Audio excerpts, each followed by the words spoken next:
Your job is to represent the public, the people who elect you. Start doing your job. If you don't like it, clear off. Simple as that. I'd like to actually ask the members of Parliament that are present on the panel what part of democracy they don't actually understand. All right, well, Parliament had a ballot, did it not, in order to have the referendum? They voted 6-1 to have the ballot. You took that ballot, you took the chance, we had the referendum, you didn't get the answer that you wanted, and now you want to turn it round. I didn't vote for the last. The room was packed. The live BBC debate was getting more intense with every passing minute. Angela Rayner sat at the centre of the panel, carrying herself with the kind of confidence that showed she was fully ready to defend Labour's decisions in front of the public. But then, one question changed everything. A man stood up from the audience. He wasn't angry. He didn't shout. He spoke with a calm voice, but one that didn't waver. He asked, "Do you people genuinely not understand what democracy is?" In that moment, the whole atmosphere shifted. This wasn't just another critical opinion. It was a direct challenge, sharp and undeniable, and that it clearly left Rayner looking shaken. Can I have a ballot? Can I answer your question? I mean, what I was saying, and my clarity is that I'm not saying and I'm not suggesting we ignore the vote. The vote is quite clear. But as a Member of Parliament, I have a responsibility for British jobs, British workers, you and for have our public service, and to support that. So you need clarity that we're going to safeguard that. No. All right. Your job is to represent the public, the people who elect you. Start doing your job. If you don't like it, clear off. Simple as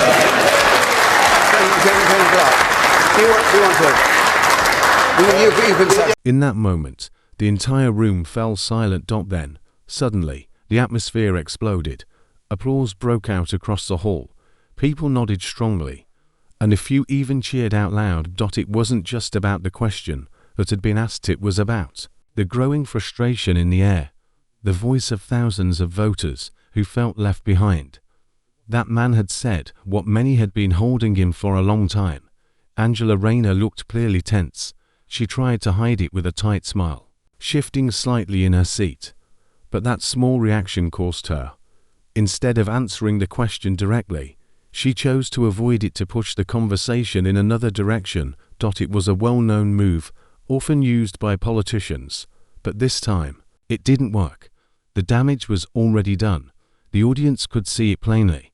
This was a moment where a politician struggled to defend a system she had often praised. And in that instant, the power slipped from her hands. It belonged to the people now. Angela Rayner often speaks proudly of her working-class background. It's a key part of the image she's built, the grounded woman, the honest voice of the Labour Party. But when she was asked to clearly define who those people were, she had no answer. Because one of the things people say is, I'm not your average politician. I don't talk like other politicians. I don't act like them. And it's like, I'm a human being. And the more we can show that we're human beings as politicians as well, I think will be helpful for people to relate to us. So I think by sharing who I am gives people a little bit of me, and then they understand why I do what I do. Time and again, during sessions in Parliament, Angela Rayner has been faced with what should be a simple question. How do you define a worker? It's not a complicated query. Yet for Rayner, it has become a clear stumbling block. Instead of giving a straight answer, she dances around the issue, dodging, deflecting, and covering her words in polished phrases. Nothing solid, just the same old lines about fairness and opportunity. But here's the real issue. The Labour Party claims to speak for the working class. And yet, its deputy leader can't clearly say who that group even is. How are people supposed to trust that Labour truly stands for workers? It's not just awkward. It's revealing. The public isn't so easy to fool. They're the ones dealing with rising prices, unstable jobs, and a tax burden that hits working families the hardest. They don't need a definition. They live it every single day. As for Rayner, she speaks well, but there's little sign she truly gets it. And that's the deeper problem. It's not just that she avoided the question. It's that she never had an answer in the first place. And when A politician who claims to stand for everyday people can't even say who those people are. That says everything. Deputy Prime Minister's definition of working people. The definition of working people are the people that the Tory party have failed for the last 14 years. Well, the Deputy Prime Minister stood on a manifesto promising not to raise taxes on working people. It now appears she can't even define who working people are. So I'll give her another go. There are 5 million small business owners in this country. Are they working people? I don't know how the shadow Deputy Prime Minister can stand there with a straight face when it was the small businesses, the working people of this country that paid the price of them crashing the economy, sending interest rates scoring. I think he needs to learn his own lessons in opposition. Oliver Downer! Well, I think the whole House will have heard the Deputy Prime Minister disregard 5 million hard-working small business owners. Angela Rayner often proudly recounts her journey from a council estate to becoming a single mother at a young age to standing now in the political spotlight as a representative of the working class. It's a story that once inspired many, a powerful testament to perseverance, grit, and authenticity. But the question now is, does that image still reflect the woman she has become? The cracks began to show when people looked more closely at the policies Labour now champions under her watch. Though Rayner continues to speak passionately about supporting struggling families, many of those very policies seem to burden them. Further higher taxes, rising living costs, and major decisions made in offices far removed from the daily realities of ordinary Britons.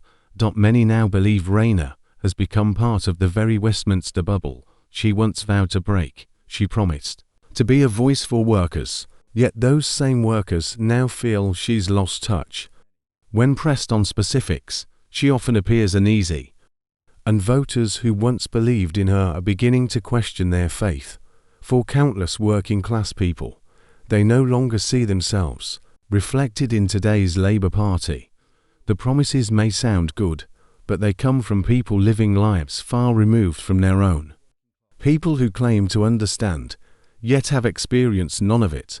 Rayner's personal story remains compelling, but beyond the walls of Parliament, in the real world where people are struggling day by day, that story is becoming harder to believe. Dictators cancel elections, not democracy. Dictators. 5.5 million voters in southern England are being denied the right to pass judgment on the performance of their councillors over the last 4 years. Interestingly, in areas where Reform UK are expected to do rather well.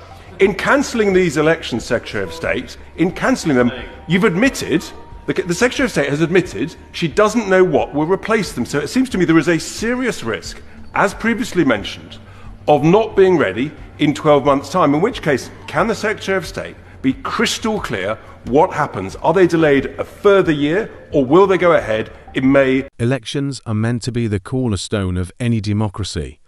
At least, that's the ideal. But under Labour's watch, that principle no longer seems to hold. In a move that has sparked outrage across the country, the Labour Party has cancelled elections in key areas precisely where Reform UK has been gaining ground. The result? Around 5.5 million voters have been stripped of their right to vote. This is not merely an administrative decision. Many see it as a deliberate political manoeuvre. Under Nigel Farage's leadership, Reform UK has been building serious momentum, particularly in Labour's traditional heartlands, where trust in the party is eroding rapidly. But instead of confronting that challenge at the ballot box, Labour appears to be dodging it entirely. No elections mean no ballots, and no ballots mean no opportunity for opposition parties to shift the political landscape. Public anger is mounting.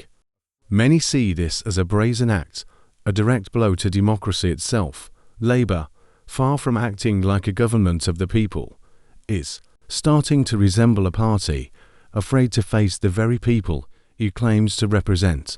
Disagreements over policy expected in any democracy, but denying millions the right to choose their representatives. That's not politics, that's suppression. Well, Madam Deputy Speaker, I just kindly, when the member talks about dictators, it's Reform leader that hasn't faced and elected to get to his leadership position, but the only one that hasn't. And I say to the honourable member as well, look, we're not cancelling election. I've been really clear on the rationale, which is not unique. It's not something that hasn't been done before. It's for reorganisation. It's for further devolution, so people in that local area will get more powers from this government, which is what we promised through our manifesto, and we will continue to deliver for people. And what about Angela Rayner? When faced with tough questioning, she resorted to an old, tired tactic, invoking Nigel Farage, branding him as divisive and dangerous. It was a clear attempt at deflection, but this time, no one was buying it. People saw right through the move. The real issue is that Labour is increasingly being perceived as using its power to silence dissenting voices. And that's left millions asking the same and easy question: who will be next? Angela Rayner may still look confident in front of a loyal party crowd, but when it comes to facing sharp, unfiltered scrutiny from the media, it's a very different picture. Time and again, she's been publicly grilled to the point of visible discomfort. Instead of offering clarity or conviction, Rayner often falls into contradictions, vagueness, and hollow soundbites. One of the most striking examples came during her interview with the BBC's Laura Kunsberg. What was expected to be a routine political conversation quickly turned tense. Kunsberg, never one to let inconsistencies slide, pressed hard on Rayner's shifting positions and policy contradictions, turning the interview into a masterclass in pressure. Rayner, usually quick on her feet, struggled to keep up. She deflected, rambled, and at times contradicted herself outright. It was painful to watch, and for the Labour Party, a damaging blow to the carefully cultivated image they've worked so hard to maintain. The issue here is some people see a double standard because for several years the Labour Party very successfully created this story around Tory sleaze and cronies and corruptions. You yourself said we need to know what these donors were promised or expected in return for their generosity. That was you saying that. Yeah, and we saw, and Laura, we saw the VIP fast lanes on taxpayers' money, billions of pounds wasted during the COVID pandemic. These are individual donations. Nobody's been given billions of pounds contracts, millions of pounds contracts as a result. That's the distinction for me, is that people were given jobs in executive roles. People were given, contracts worth billions of pounds when we didn't actually see the benefits of that. I think that was the distinction for me. But the transparency, you're absolutely right, and I absolutely believe the public want that in terms of where's money coming from. Well, lots of our viewers. Whenever Angela Rayner is faced with real scrutiny, she struggles to hold her ground. She may shout slogans with great passion, but when asked for details, she stumbles unconvincing, uneasy, and clearly uncomfortable. And now, the public is starting to notice. Even journalists who were once seen as sympathetic are no longer protecting her. This raises a serious question. If she can't handle a tough interview, how can she be trusted to help run the country? With every vague or dodged answer, her image takes another hit.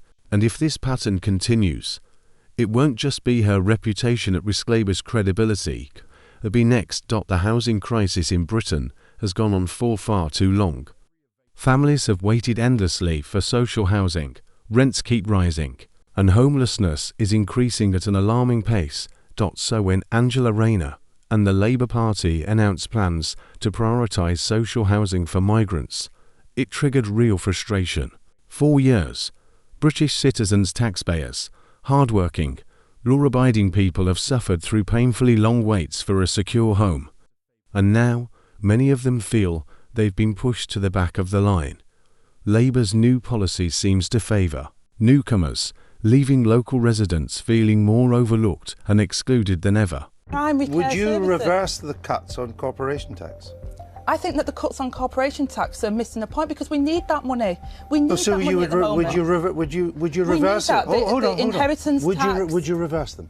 I think that at the moment, cutting at a time where we need those services and people need those services is the wrong decision to But make. I'm asking you, would you reverse the cut in corporation tax? But I'm telling you, Andrew, that our priority is Well, you're not telling me the question. I am. The I'm answer. saying that the cuts in corporation tax, the cuts in inheritance tax, the cuts in capital gains tax. But where was what's the cut in capital gains tax? But what's really important, Andrew? No, excuse me, I'm asking a question. What's the cut in the capital gains tax? They've cut the capital gains tax. The public isn't just angry, they're outraged.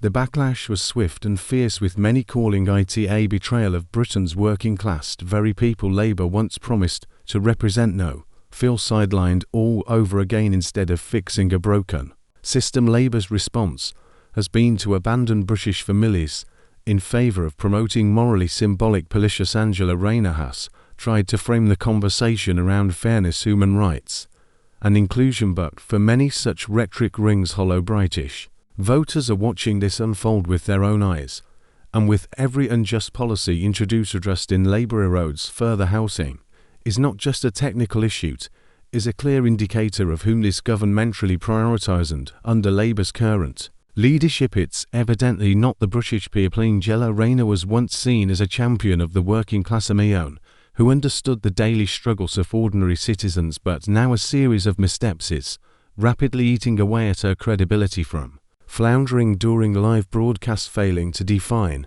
what it means to be a worker, dodging difficult interviews and backing divisive policies. List of blunders continues to grow. Those who once viewed Rayner as a symbol of strength and resilience now see a politician struggling to defend her party's agenda and failing to win back the trust of the people. You know, thousands of Americans by giving him duff advice and his macho, I'm all right, you know, look at me, I've survived COVID, is an absolute buffoon. He has no place in the White House. He's an embarrassment, and he should be ashamed of himself, especially when thousands of Americans have died. And this story isn't just about Angela Rayner, it's a reflection of the Labour Party as a whole. The way the party has responded to rising voter frustration, the cost of living crisis, and the worsening housing shortage is only deepening the cracks within its traditional support base. Many working class people, those who once looked to Labour as their voice, now feel let down. The warning signs couldn't be clearer. If the party continues to ignore public concerns, push unpopular policies, and dismiss grassroots voices, the consequences won't be limited to headlines or online backlash. It will show up at the ballot box. Angela Rayner's political future is hanging by a thread, and Labour's stability is on shaky ground. Unless the party makes a serious course correction soon, the next general election could be devastating. And this time, it will be the voters who deliver the final verdict. Rayner is rapidly losing public trust, from weak public appearances to backing policies seen as out of touch with everyday life. At the same time, Labour is steadily losing its grip on public opinion. The anger is growing. What do you think? Has Angela Rayner reached the end of the road? Share your thoughts in the comments. Don't forget to like, share, and subscribe for the latest updates.